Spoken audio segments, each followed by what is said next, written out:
Escuela de Desarrollo Cristiano de Canadá. Introducción a las Epístolas Paulinas, con el pastor y profesor César Ortiz. Contextualizando las Epístolas Paulinas con la Iglesia de hoy. Su profesor César Ortiz les da la bienvenida. Bendiciones para todos los hermanos pastores que están viendo este video. Deseo lo mejor en sus vidas, deseo que el ministerio de ustedes sea próspero y que sus congregaciones y sus trabajos que hacen en la obra sea un ministerio aprobado por Dios y bendecido para ustedes y sus familias. Bueno, el pastor Víctor Buitrago me pidió que les compartiera acerca de las cartas paulinas y vamos a estar viendo algunas lecciones acerca de las cartas paulinas.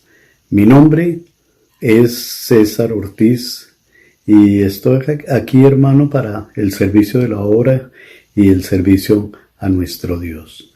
Antes de comenzar a desarrollar los estudios acerca de las cartas, carta por carta, vamos a ver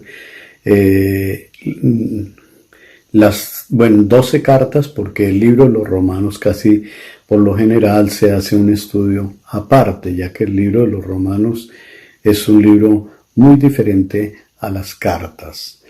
Quiero decirles, hermanos, que antes de hacer un estudio acerca de las cartas, debiéramos de hacer una lectura, estudio de libro de los Hechos, que es cuando comienza el ministerio del autor de las cartas, que es Pablo.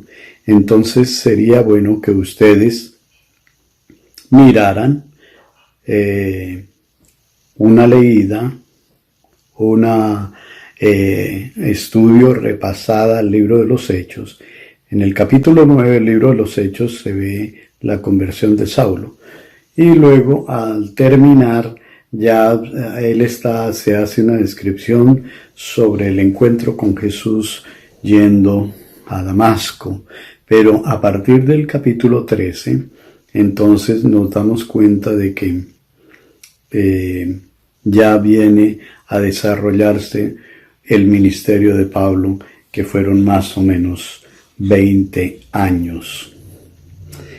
Es muy bueno que ustedes siempre que tengan un estudio acerca de estos libros y de otros en la Biblia, que se ubiquen geográficamente, en dónde se escribieron, cómo se escribieron, y la ubicación geográfica le amplía a uno más la visión de los estudios que uno hace.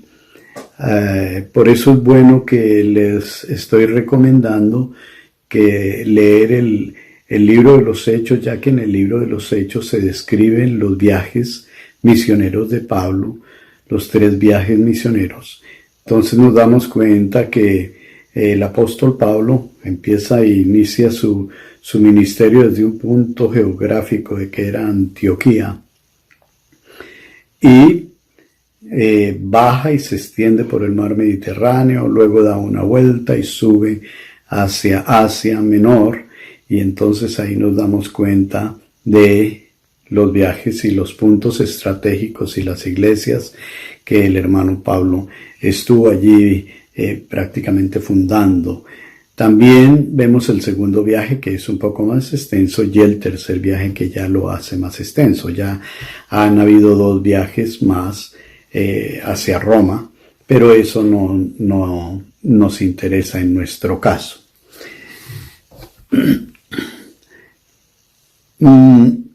Hay algunos acontecimientos de la conversión de Pablo sobre esa convicción genuina que tuvo Pablo. Así es de que vamos a empezar con las primeras cartas, que son las cartas de Tesalonicenses, a los tesalonicenses. Dice que como escritor de las cartas y como hombre, Pablo no tiene par en la historia de la Iglesia. Su biografía es una de las más sorprendentes de la humanidad y gente de todas las épocas desde el comienzo de la era cristiana le están endeudados en una forma u otra. Así es de que nosotros siempre tenemos una inspiración acerca del ministerio del apóstol Pablo. Y antes de fijarnos en el legado escrito que nos ha él dejado, valga la redundancia, debemos estudiar los detalles de su vida. Las mejores narraciones acerca de su vida provienen de su propia mano y se encuentran en varias de sus cartas, sobre todo en los Filipenses, en los Gálatas y las 2 cartas a los Corintios. Además, los 3 relatos de la conversión de Pablo y las relaciones de sus actividades y de su testimonio en el libro de los Hechos ofrecen valiosa información. Hay que mirar un poco de la biografía de Pablo. Así es de que nosotros debemos de conocer quién fue, de dónde vino, su familia, sus padres, su religión, y todos estos detalles son importantes acerca del autor. Pablo era primero y por encima de todo judío. Este es el factor básico para entender su carácter y actividades.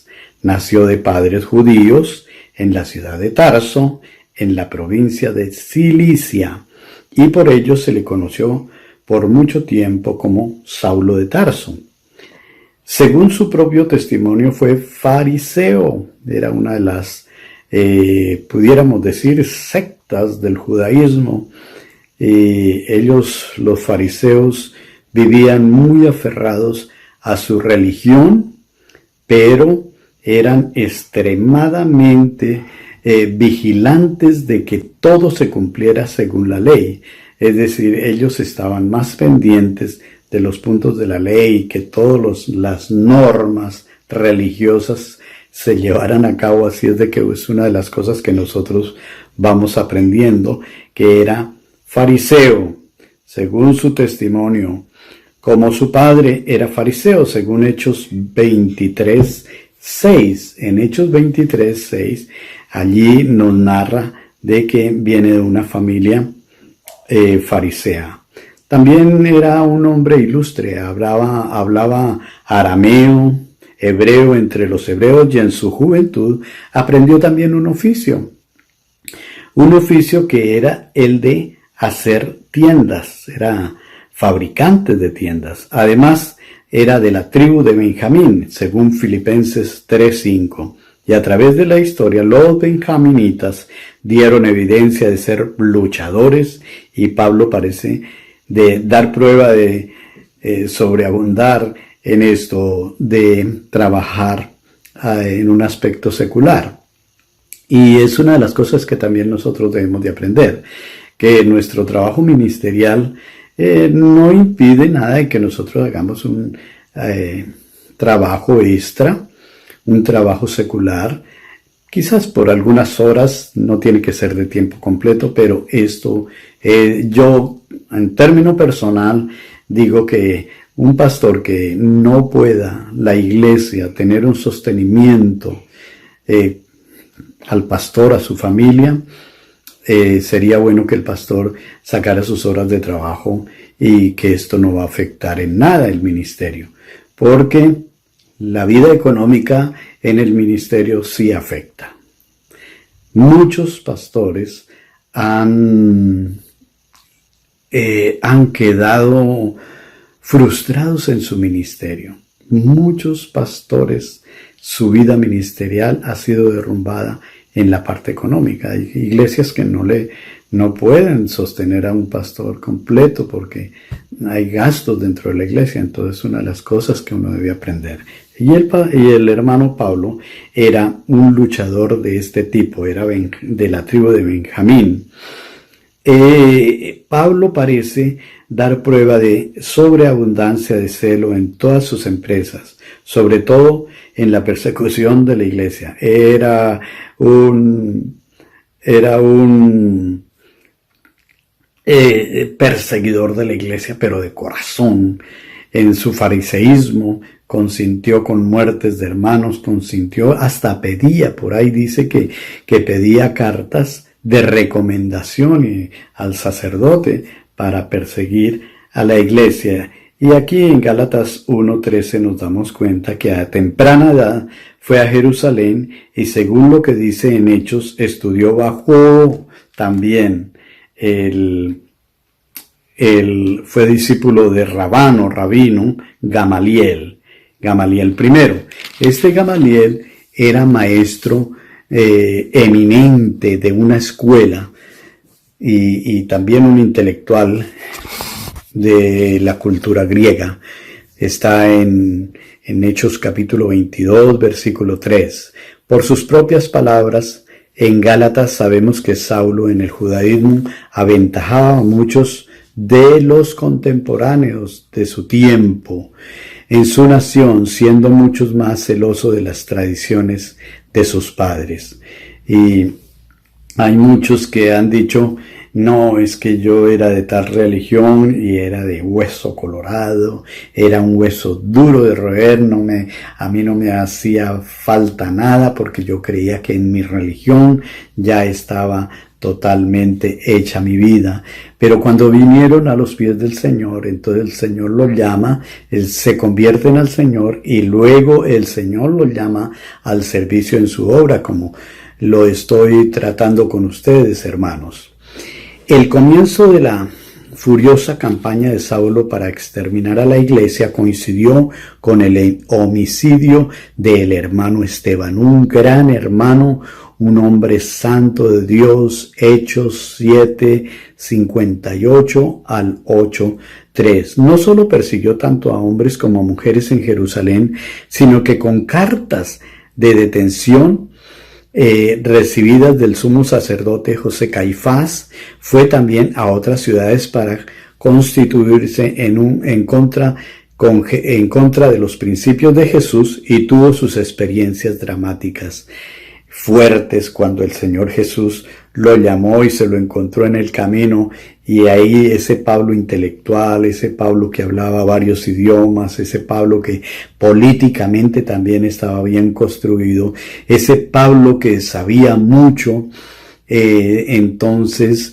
cuando se encontró con el Señor Jesucristo tuvo un reencuentro, más bien un encuentro fuerte.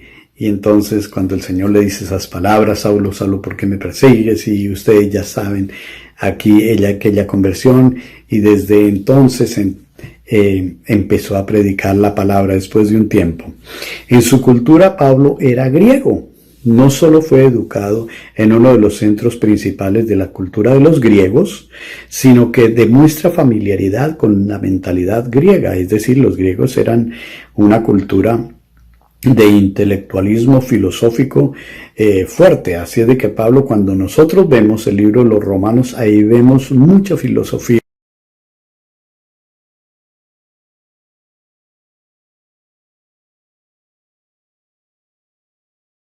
Hoy vamos a empezar con Primera a Tesalonicenses, luego vamos a ver Segunda a Tesalonicenses, y para completar el primer periodo del día, entonces estaremos viendo la primera parte de la carta a los Corintios, la primera parte de la primera carta a los Corintios. Bueno, estamos muy agradecidos con el Señor de ver esta carta de los tesalonicenses.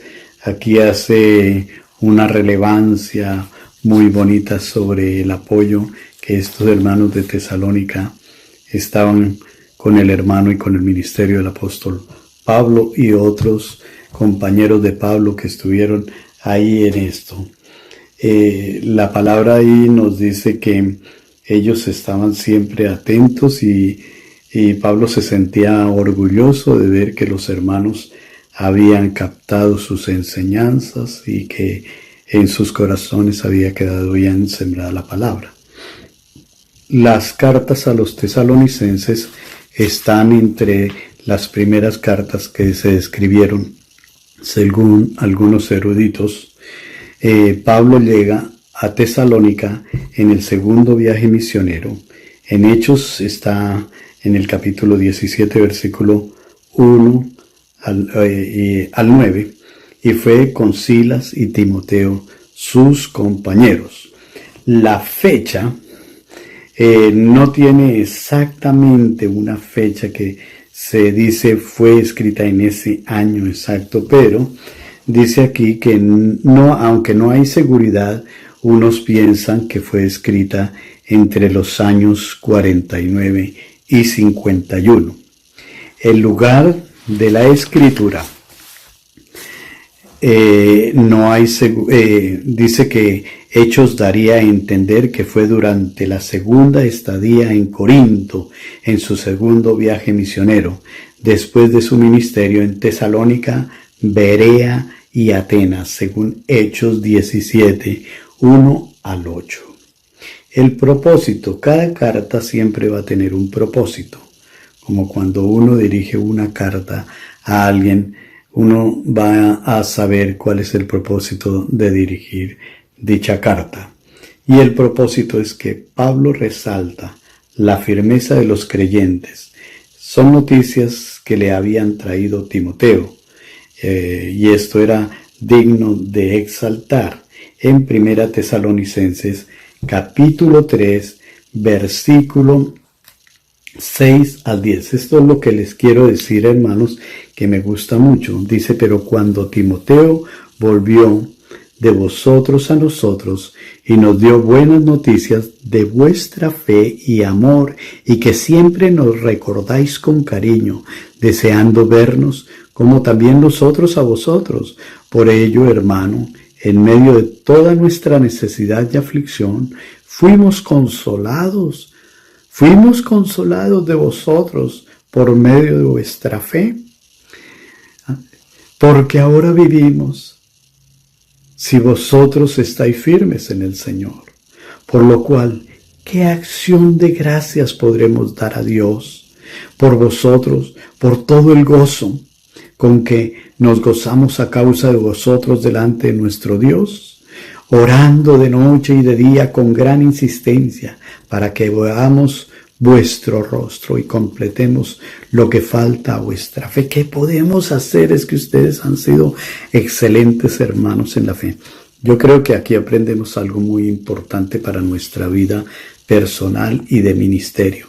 Es dejar una marca siempre en la vida de los hermanos. Nosotros no somos perfectos. Nosotros cometemos errores.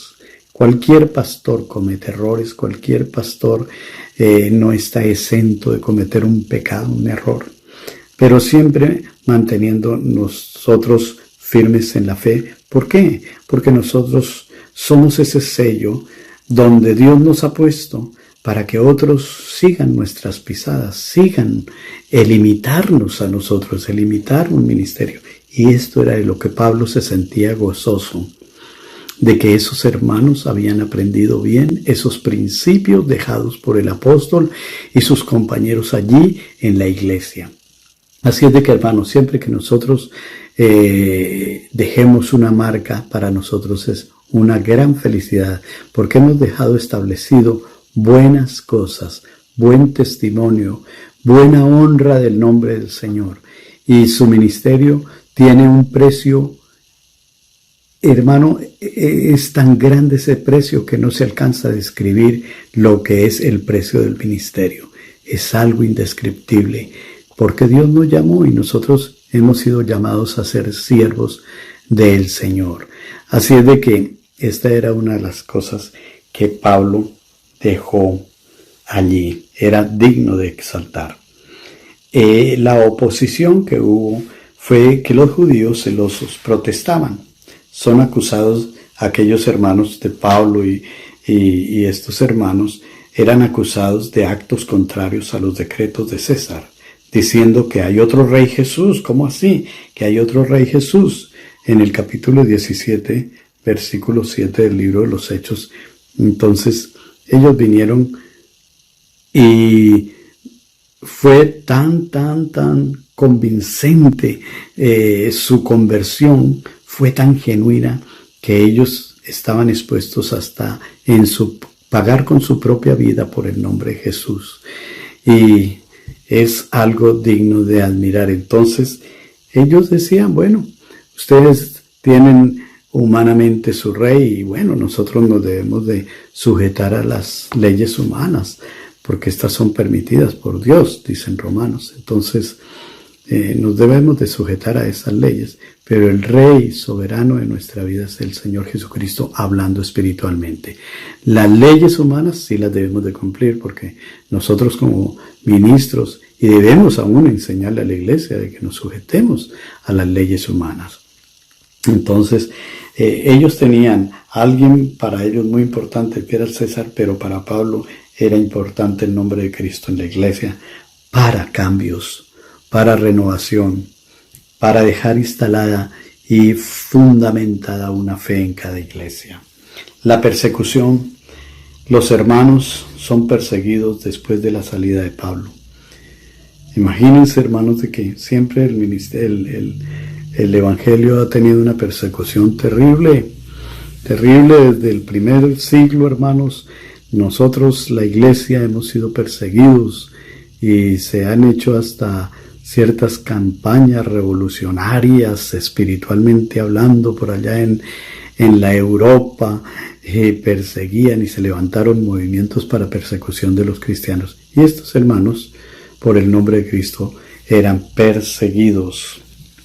Les quiero compartir algunas cosas que he aprendido aquí, y es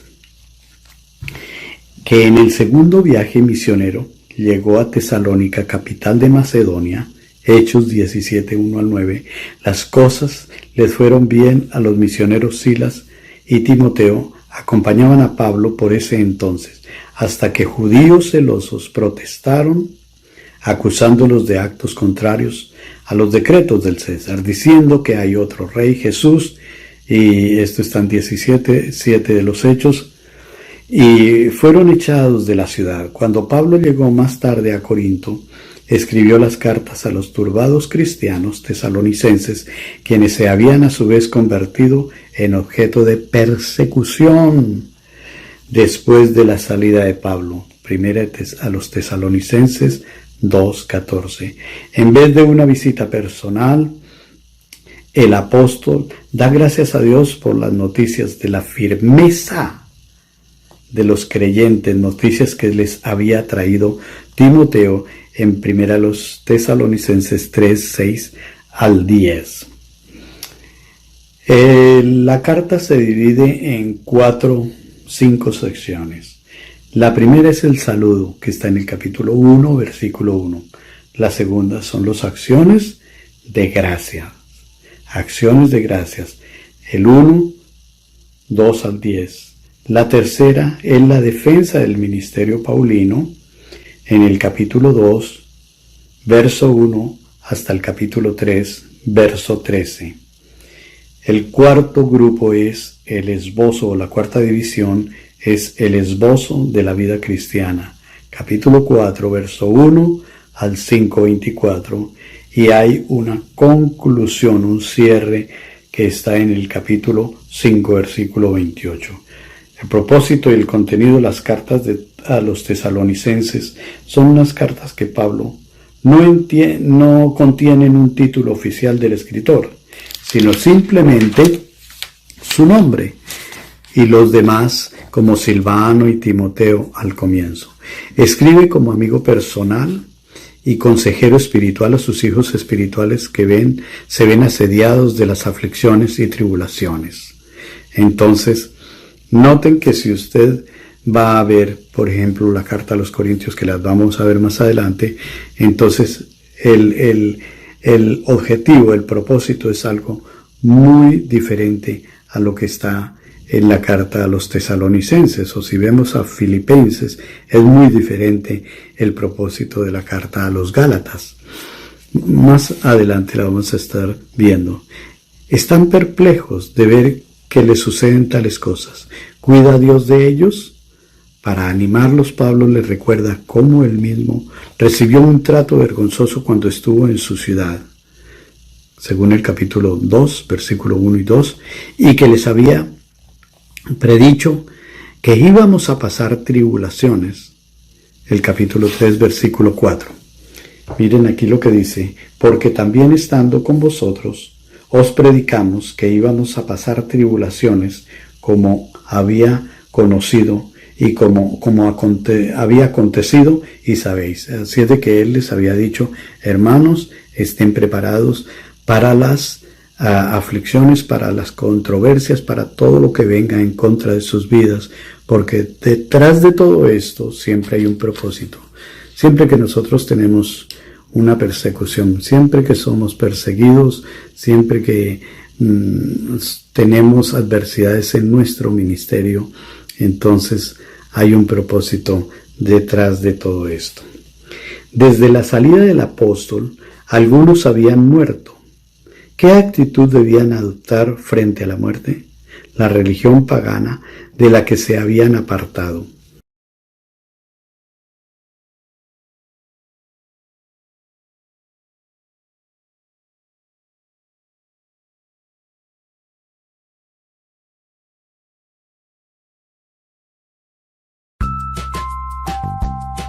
Escuela de Desarrollo Cristiano de Canadá. Introducción a las Epístolas Paulinas, con el pastor y profesor César Ortiz. Contextualizando las Epístolas Paulinas con la iglesia de hoy. Su profesor César Ortiz les da la bienvenida.